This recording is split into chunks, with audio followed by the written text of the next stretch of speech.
Good evening, afternoon, morning, wherever you may be listening to us, little ladies and gentlemen. This is the Onward to Victory podcast. We're back, Palmer, after a short hiatus here in the offseason. We are back. This is the Onward to Victory podcast, your one-stop shop for all things George Mason basketball. Palmer, we've got a couple of things to talk about since the last time we sat down together. We'll start off with the easier one. Mason does indeed fill out scholarship 14. It is indeed with a freshman. Very exciting for the Patriots, I think, particularly because George Mason is getting a DC area freshman, the kid from the DMV, Bryton Barrett, out of DC Premier AAU. He will be a George Mason Patriot starting next year. The 6'8" wing. Good get for the Patriots here, I feel like, late in the process for the 2026 class, Palmer. Yeah, I mean, for a kind of post-season get, normally you get your freshmen before the previous season. Normally when you're looking at these like postseason gets, it's like, oh, that guy could be a player in like 3 years. It's kind of like, oh, there's a reason nobody's picked them up.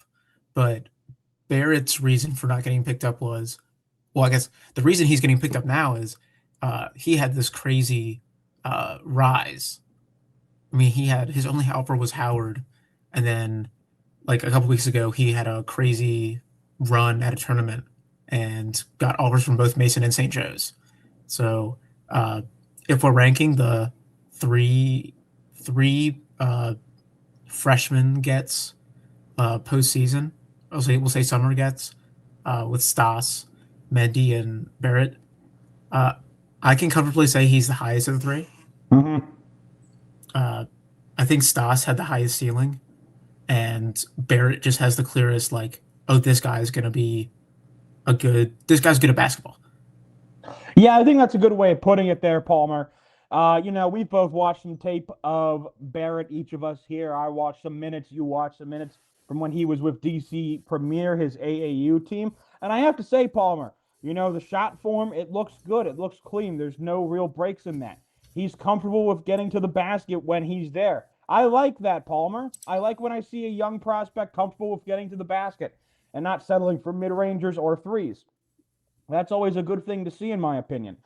And, he was, solid defensively, seems to have a good mindset about himself.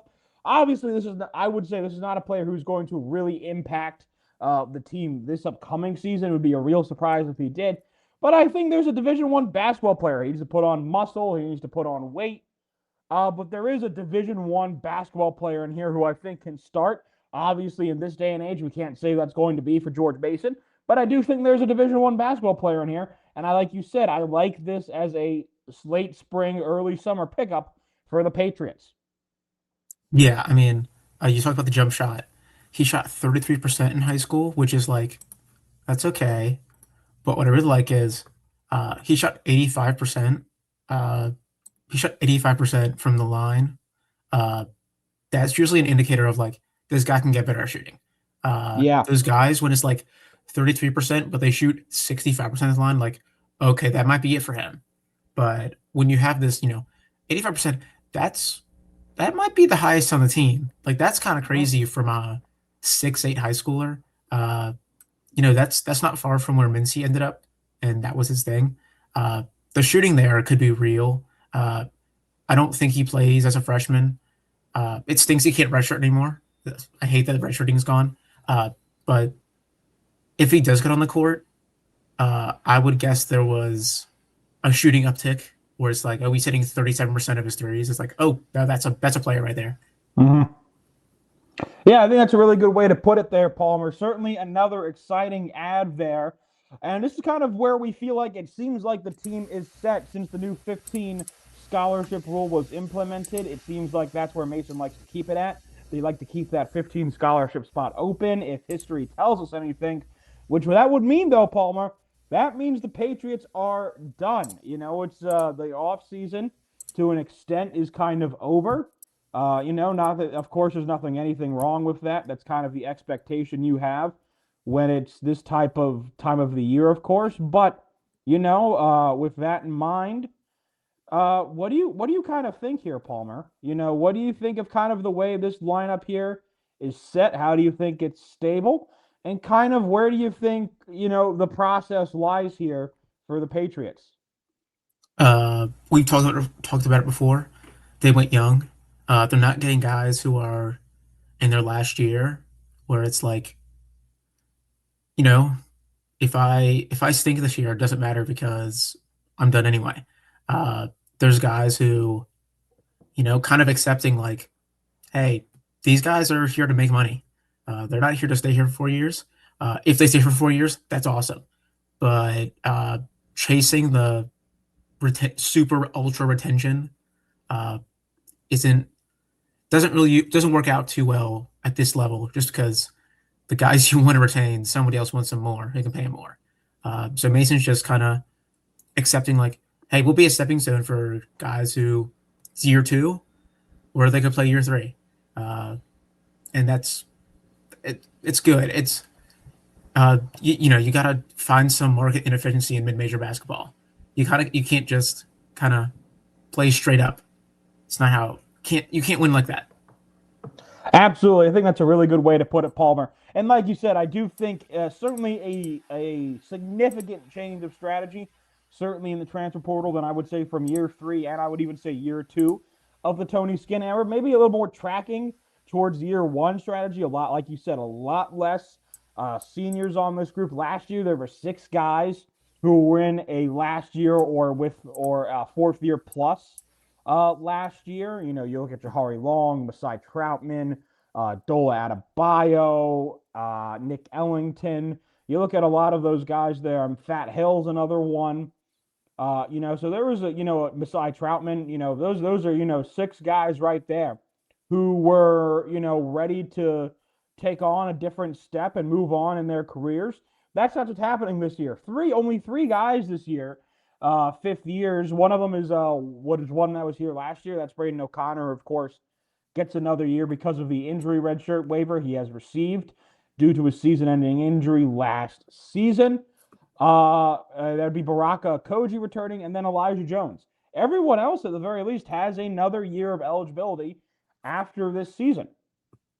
So big difference there, Palmer. Really interesting to see how kind of that develops here with this group. Michael Marcus Jr. has another year, Makai Valentine, Emmett Adair. And I think you look at it too, three sophomores brought into the portal, I think is the most interesting thing here, Palmer. Emmett Adair, Efeoso Oliogu-Elabor, and Lillian Marville. All three of those players are sophomores. They're sophomores this season. They're only in their second year of college basketball. That represents a shift. It's a lot easier to maybe get some of that continuity if you have guys who are going to continue rather than maybe just hedging your hopes on one or two of the guys who has a year left of basketball in the portal will stay for their last season here in Mason. Yeah, I think Okoji will get another year because everybody gets five now. So I think it's just Elijah Jones and O'Connor who are done.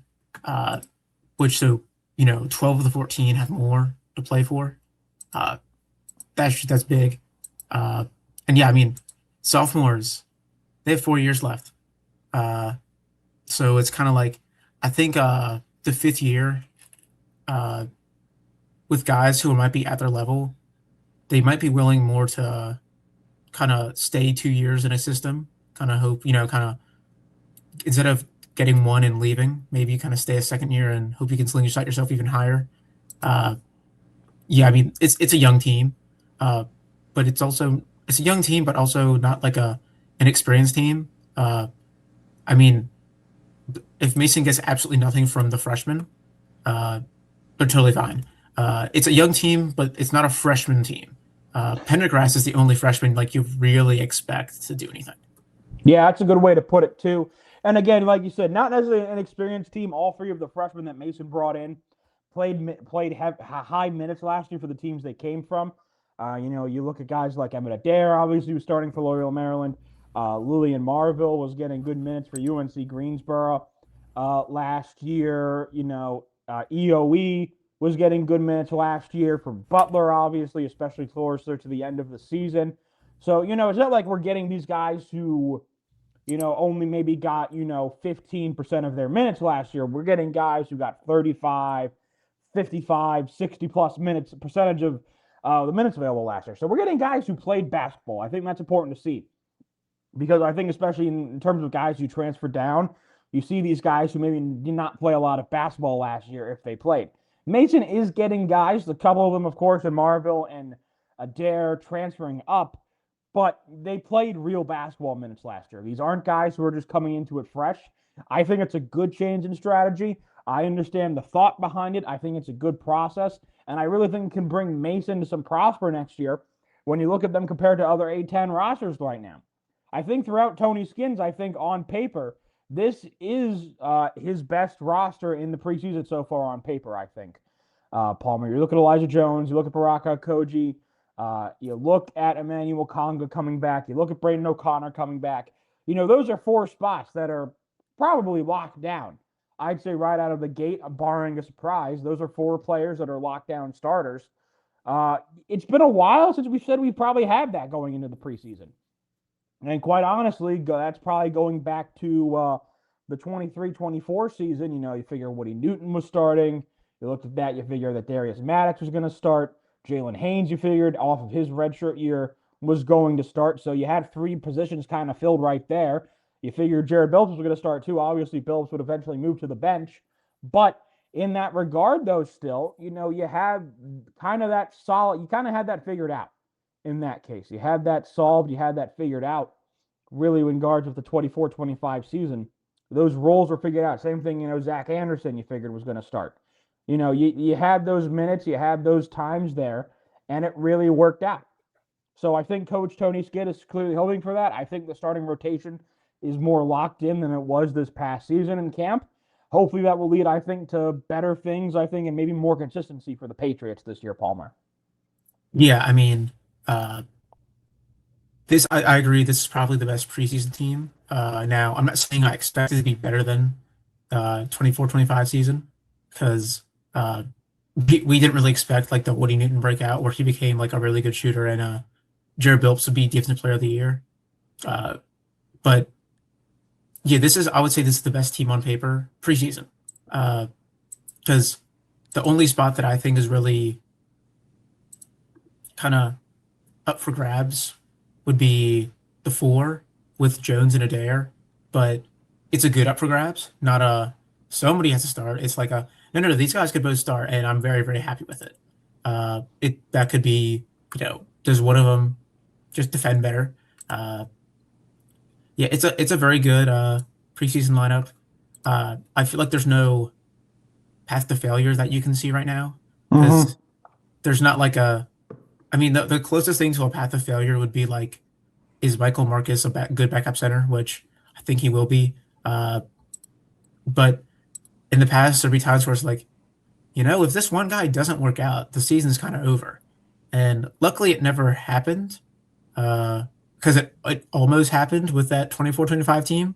Like Quigley just didn't work out. And if O'Connor wasn't a serviceable option, then that would have been a rough season. But yeah, well, there's just not like this past year with Dola, and that situation there. The 4 spot, we didn't really have much depth there.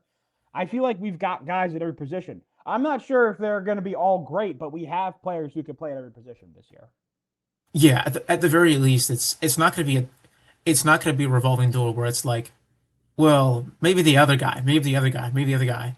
I think especially in terms of size too. I feel like that was a big thing. Where everyone else that was not Dola was either Nick Ellington, who was trained as a true center, or was 6'6" and shorter, which is not something that you necessarily want at the 4 spot in the Atlantic 10 size wise. Yeah, There's no like true like, oh, this lineup's gonna stink and we have to run it, which is awesome. I mean, there's so many wings, so many forwards. The wing was a problem not just for Mason last year, but for everybody. Because as you pointed out, St. Louis is like the only team in the conference who had wings that kind of performed how you Yeah. expected. Yeah, that's for sure indeed. Really interesting to see how this continues to develop, I think, here, Palmer. I'm very excited for the season, and the schedule should have everyone excited too. We have our first official game on the calendar, Palmer, scheduled and signed and prepared. Of course, Mason will have matchups against Old Dominion and James Madison. That will still be on the calendar for this next season. But, however, Mason has gotten their first true away game scheduled, and it's a big one, Palmer. Mason will be traveling to High Point, Carolina to take on the High Point Panthers, one of the more better and more well-funded teams in mid-major basketball. Heavy expectations there to continue after their first NCAA win this past season out of the Big South. Flynn Clayman has a star-studded offense running out of there. We're a 12th seed in the past tournament. Beat Wisconsin this past season. They're expected to be very good once again. A critical away game, get Palmer, and the most critical thing of all, there will be a return game next season in Fairfax. Yeah, I mean, this is a big game. I'd be shocked if it wasn't Q1 because, as you said, High Point is they're well funded. Sounds like they might have like a Power 5 budget in the SoCon, which means they might be. I'm not going to say they're Gonzaga, but it's going to be like they might be 150 spots ahead of the next team. They might just be blowing out everybody and just kind of boosting the ranking every game. I think I'm not sure about the James Madison game happening. I think Wofford. I think the third game we know is Wofford. Well, I think it's at Wofford. I'm eating crow on that one. ODU, though, was an obvious one. That game will be on the schedule. I believe it's a home, and then away, a 3-game stretch. So that should be a game that will be at Eagle Bank Arena this year. Obviously, no clear pathway yet on that. But however, Palmer, it's a really good start to the schedule to get that game on there, to get that settled. It is a Wednesday night, so maybe won't be a true Mason contingent. I feel like if that was that Saturday, that could have been a good drive. It's only about 5.5-hour drive down. If you're a Mason fan in Richmond, that's probably only about a 2.5, 3-hour drive down. So I could imagine that if you are a Mason fan in Richmond, I would go support the gang, go support the team. It should be a good time down there. But yeah, really good start to the scheduling there. Hopes that more good news will continue on the schedule. We know that the net ranking, the wins above bubble, these type of games and those metrics matter, folks. Mason needs to get that scheduling game going, and that's something that we will continue to track for you on Giant Killer on our social media pages and also here with the podcast. Palmer, it's good to be back, Palmer. We basically took a whole month off. I think our last one we did at the end of April. This is the 1st of June, this early evening that we're doing this. The sun is kind of back out in our rooms again. Even though we're doing this at 6 o'clock, it looks like we're doing it at like 1 o'clock. It's a good time, Palmer. It's a good time of the year. But I think for right now, though, unless you've got anything else, Palmer, I think that's kind of where we lie right now, I believe. That's where we're at. Hopefully more off-season content to come this year. But for now, this will be where we stop. This continues to be the Onward to Victory podcast. Palmer, episode 23. We'll kind of change over. When do we change over to season 4 officially? Is that like an August or September thing? I think it's August. I think once we have like the long break where it's like there's nothing to there's nothing to talk about till August, where it's like they're on campus now. Yeah. I think that's when we do it. Hopefully, as more scheduling, at least one more, especially as scheduling news continues to be confirmed this offseason, hopefully we might be able to get a special guest in here maybe for a 25th. Get to 25 episodes for season 3, but season 4 of the Onward to Victory podcast really just right around the corner. Stick with us right here. Thank you all for listening today. Once again, I'm Joe Szymanski.